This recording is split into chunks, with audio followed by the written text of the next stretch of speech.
For all of you out there who think sourdough is difficult, well, you're right, it is hard. We all want our sourdough to be perfect, with that crispy crust and having that ideal crumb on the inside, which can be really hard to get sometimes. And then having that soft, airy, and chewy texture. But I have to be honest, sometimes sourdough just turns out flat and dense, which can be discouraging, especially when you're trying to be creative and make something fun and delicious, only for it to turn out not exactly the way you planned. But I'm here to tell you that sourdough does not need to be perfect. It just needs to be delicious and, most importantly, shared with those that you love. That, my friends, is what makes the perfect sourdough.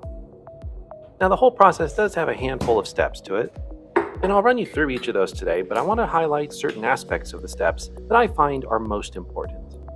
For example, your starter. I'll link a video below about how to make your own starter from scratch, but the one I'm using here is just my starter that lives in the fridge, and I take it out when I'm ready to make bread. And to feed it, I just add equal parts of flour and water, and I just mix it up until it has a consistency of like thick pancake batter. Then I pop a lid on there, and to get my starter to rise quickly, I like to put it outside in the sun. Inside my house, it can take about 4 to 6 hours for it to reach its peak. But if I stick it outside in the sun, it's done in like 2.5 hours. And the key here is to reach a very active starter, where it's nice and bubbly, the yeast is very active, and it smells like sourdough.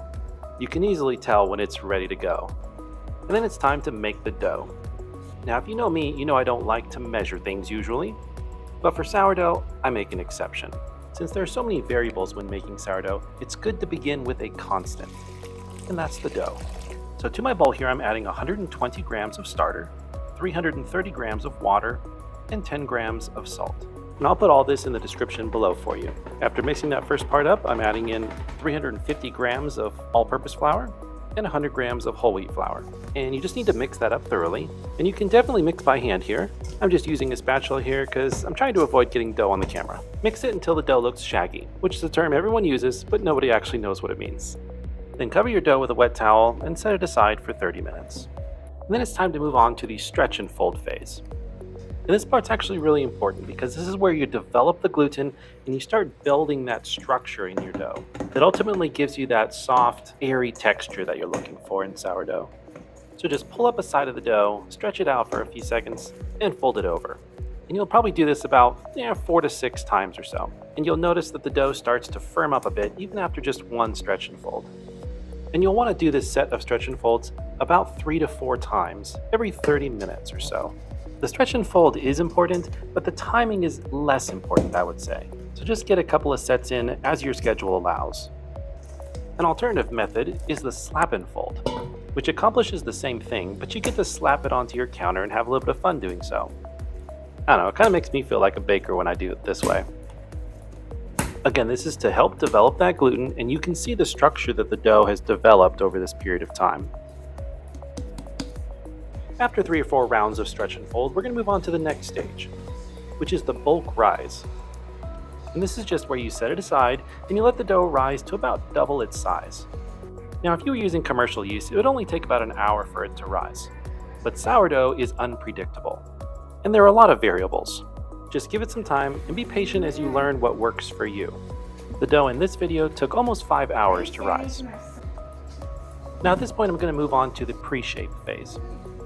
Now, I don't always do this step, but it can be helpful to build some tension in that dough and get it ready for its final shaping. Basically, all I do here is flatten it out a bit, and then this first dough, I'm going to do a cross stitch and roll method. It helps if your hands are just slightly wet for this process. Then I just do a standard tuck and pull technique to help build that tension. Just a few times though, because this is just the pre-shape.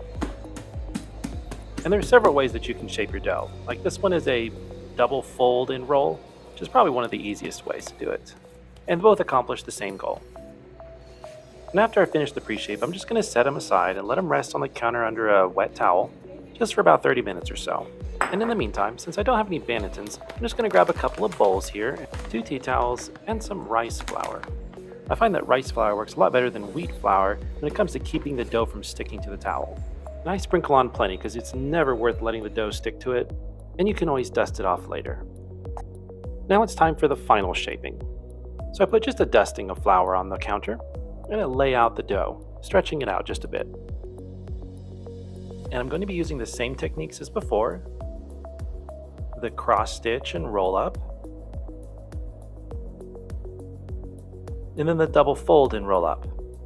Only this time with a little bit more firmness and intention, as this is the final shaping. Then again, I'm going to use this gentle pull and tuck movement, which helps stretch the dough a little and build that tension all over. And that's going to help the crust get nice and crispy and caramelized, while keeping the inside of the bread soft and chewy because it holds that moisture in. Now I place the dough upside down into my bowl, and I go ahead and stitch up this bottom part of the dough just to hold that tension in, but that's really optional. Then I dust it with some more rice flour, cover it up, and this guy is ready to go into the fridge to proof overnight. And I keep this part real simple. It just sits in the fridge until I'm ready to make bread the next day. Whether that's in the morning, afternoon, or evening, it doesn't really matter. Just whenever I'm ready, I preheat my oven to 450 degrees, and then I pull my dough out and get it ready. Now in my experience, the proofing time can be real flexible, but if you're aiming to hit that sweet spot, you can use the poke test to check. Gently poke the dough with your finger. It should leave an indentation that fills in slowly but not all the way. If it fills in instantly, it's underproofed, and if it doesn't fill in at all, then it's overproofed. Well, let's save that kind of detail for another video. As you can see here, I just grab a strip of parchment paper and I flip my dough out and I brush all that excess flour off. And the next part is scoring your dough, which of course here you can get real fancy and decorative if you want to, but the scoring does serve a purpose, which is to create a doorway or a pathway for the dough to expand and the steam to release and the bread to rise in that direction. Which brings me to my next point, which is steam. Very important when making sourdough. So I give my dough several sprays of water, and then because I don't personally own a Dutch oven, I use this upside down pot technique to trap in that steam to kind of mimic the effects of what a Dutch oven would do. But the reason steam is critical is because it gives the dough time to rise and expand before the crust gets hard and traps it inside. So I baked it inside the pot for 30 minutes at 450 degrees. Then it goes back in at 425 degrees uncovered for about 15 to 20 minutes, depending on how dark you'd like your crust.